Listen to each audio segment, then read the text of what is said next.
Hello students, solve करेंगे exercise 4.2 का question number 4।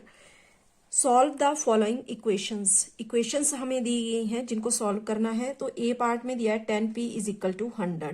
तो इसको सॉल्व करेंगे। यहाँ वेरिएबल है p, तो इसकी वैल्यू हमने फाइंड करनी है। तो p इज इक्वल टू हो जाएगा यहाँ पर 100 और ये 10p के साथ मल्टीप्लाई में है। इक्वेशन के दूसरी तरफ लेके जाएंगे तो इसका साइन चेंज हो जाएगा, मल्टीप्लाई से हो जाएगा यहाँ पर डिवाइड।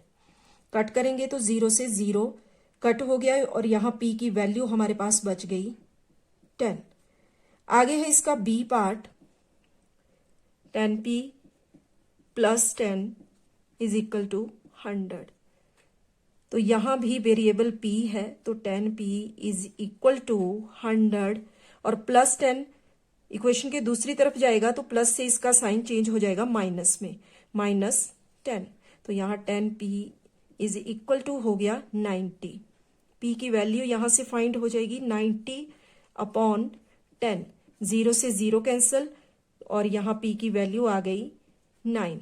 नेक्स्ट है इसका c part, p upon 4 is equal to 5। तो p इज इक्वल टू 5 और ये डिवाइड 4 इक्वेशन के दूसरी तरफ गया, मल्टीप्लाई 4। तो p इज इक्वल टू 20। आगे नेक्स्ट पार्ट में -p upon 3 is equal to 5। तो यहाँ -p is equal to 5 multiply 3 और -p इज इक्वल टू 15। अब इस माइनस को भी हमें इक्वेशन के दूसरी तरफ लेके जाना है। तो यहाँ पर p के साथ ये जो माइनस है, तो यहाँ पर p के साथ है 1, तो यहाँ -1 multiply p is equal to 15। अब p इज इक्वल टू 15 और ये जो मल्टीप्लाई में -1 है ये आ जाएगा यहाँ डिवाइड में। अब डिनोमिनेटर में अगर माइनस आता है तो वो न्यूमरेटर के साइन के साथ मल्टीप्लाई हो जाता है।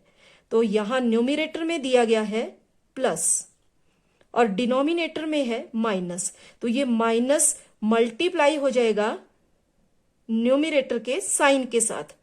तो प्लस इंटू माइनस जो कि इक्वल होता है माइनस के। तो इसलिए p इज इक्वल टू हो जाएगा यहां पर -15। आगे है इसका e part, 3p upon 4 is equal to 6। तो ये हो जाएगा 3p is equal to 6 divide 4 यहां आ गया मल्टीप्लाई में। तो 3p इज इक्वल टू 24 और यहां से p की वैल्यू हम फाइंड करेंगे। तो p is equal to 24 upon 3।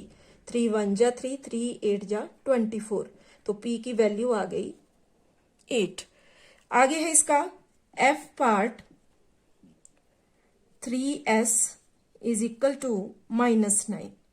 तो यहां से s इज इक्वल टू -9, 3 यहां मल्टीप्लाई में, दूसरी साइड आ गया डिवाइड। 3 1 जा 3, 3 3 जा 9। तो यहां से s इज इक्वल टू -3। आगे है इसका g part, 3s plus 12 is equal to 0। तो ये हो जाएगा 3s is equal to -12। Plus 12 यहां इक्वेशन के दूसरी साइड आया तो माइनस, और 0 से प्लस या माइनस करें तो वही रहेगा, इसलिए 0 लगाने की जरूरत नहीं है। तो यहाँ s इज इक्वल टू -12 और 3 यहां मल्टीप्लाई में, तो इक्वेशन के दूसरी तरफ डिवाइड। 3 1 जा 3, 3 4 जा 12। s is equal to -4। आगे है इसका h part, 3s is equal to 0। तो यहां से s is equal to 0 upon 3 और s की वैल्यू आ गई, 0 को 3 से डिवाइड करेंगे तो आएगा 0। आगे है इसका i part, 2q is equal to 6। q is equal to 6 multiply 2।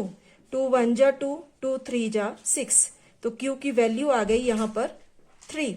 आगे है इसका j पार्ट, जिसमें दिया है 2q minus 6 is equal to 0। तो 2q इज इक्वल टू हो जाएगा +6 और यहां से q की वैल्यू आ जाएगी 6 अपॉन 2। 2 1 जा 2, 2 3 जा 6। तो q इज इक्वल टू 3। आगे है इसका k part, 2 2q plus 6 is equal to 0। तो 2q इज इक्वल टू -6, +6 था, इक्वेशन के दूसरी तरफ आया -6, और यहाँ 0 लगाना जरूरी नहीं है क्योंकि 0 से प्लस या माइनस करें तो सेम नंबर मिलता है, इसलिए यहाँ -6। q is equal to -6 upon 2, 2 1 जा 2, 2 3 जा 6, q की वैल्यू आ गई यहाँ पर -3। आगे है इसका last part, 2q plus 6 is equal to 12।